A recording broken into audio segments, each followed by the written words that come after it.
I'm Maury Phillips right here on the RiverHawk Spotlight with From Women's Soccer, Lillian Meeks. Appreciate the time. And obviously, much like last year, we're starting strong. How's it feel right now in the locker room? What's the feeling around the program?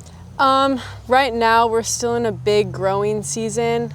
I'd say that we have a lot of new pieces in our team, and we're really just trying to figure out where people place and their best fit and how we can best utilize them. I don't think that we're performing the best that we possibly can. I mean, we're only 4 games in, so we are not at our top soccer level right now. So we're really just working on growing as a team and working to play together as we start the new season. You're one of the returners coming back from last year. Still overall, though, not a ton of time spent here in Tahlequah. Still, though, with that experience coming back from a season ago, you saw what went well, you saw what maybe held us back from a deeper postseason run. Where have you seen the progression so far with this year's team, maybe compared to last year? Right now, I think we have really good width pieces. We have Hannah Anderson, and we have a transfer from Pitt State named Chloe Ward. And they're both just very technical, very fast. So I think that we're going to get a lot of good success out of them once they get comfortable playing with each other. I also think that we're doing way better in the box. Yes. And even just finding those areas and getting them across and at least having people there, I think we're finding a lot of success there.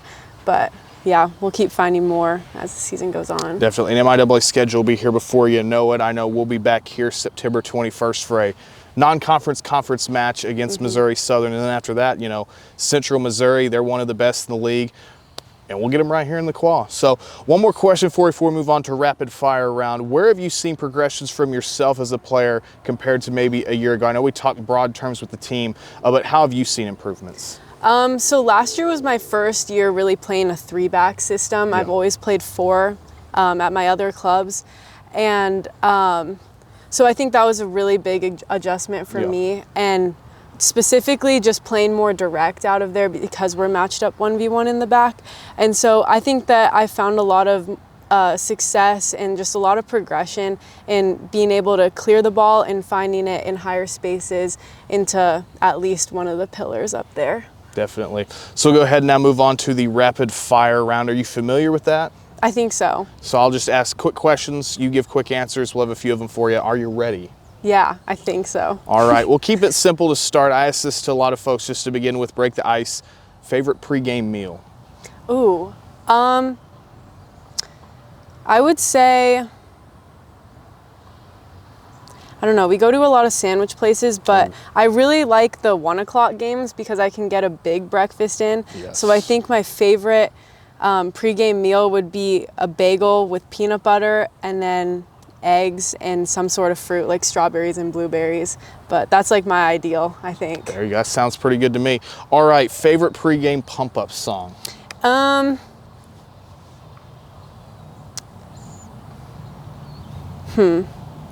Right now, my pump-up song is Graves into Gardens. Okay. It's a worship song, but it's been hitting for me recently. So I think RiverHawk Sports Nest, I got to shout them out. I think they asked this question pretty recently on their podcast to somebody from women's soccer. But we're talking about your teammates here.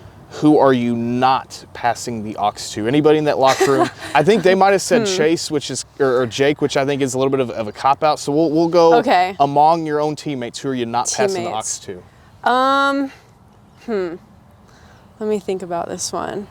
Okay, I'm saying this because she's one of my dearest friends on the team. Annie Trotter. I think that it can be like, some people might not like her pregame songs because she really just listens to country. So I think that there would be some conflict there. Well, country music, it's something, a lot of folks in Oklahoma, they love it, but it can also be very divisive because you either love it or you hate it. It's really not too many people in that middle camp. Okay, now talking still about your teammates, which one would be most likely, and this is one of the fan favorite questions, most likely to survive a zombie apocalypse? Oh, this is a great question. I think, honestly, Sydney Taylor. I would probably pick Sydney Taylor. 100%. She's smart and physically capable, Definitely. I think. All right, one more question for you. Favorite memory in the sport? Favorite soccer memory? Could be an NSU, could not be. Honestly, I would say the snow days last year. Wow. That was like so fun. I've never really, well, obviously that was like my first time experiencing snow in Oklahoma and not in Washington. And so that was super fun. And just to get together as a team and have an activity like that for Chase to organize out of nowhere, it was just super fun. Definitely. Well, we appreciate the time speaking with Lillian Meeks on the RiverHawk Spotlight. RiverHawks will be in action right here at Deloach Field next on Sunday, September 21st. That's a week from this upcoming Sunday. Military Appreciation Day, so make it out to the pitch. It's RiverHawks versus Missouri Southern, 1 p.m. We'll catch you then, but until next time, this has been the RiverHawk Spotlight.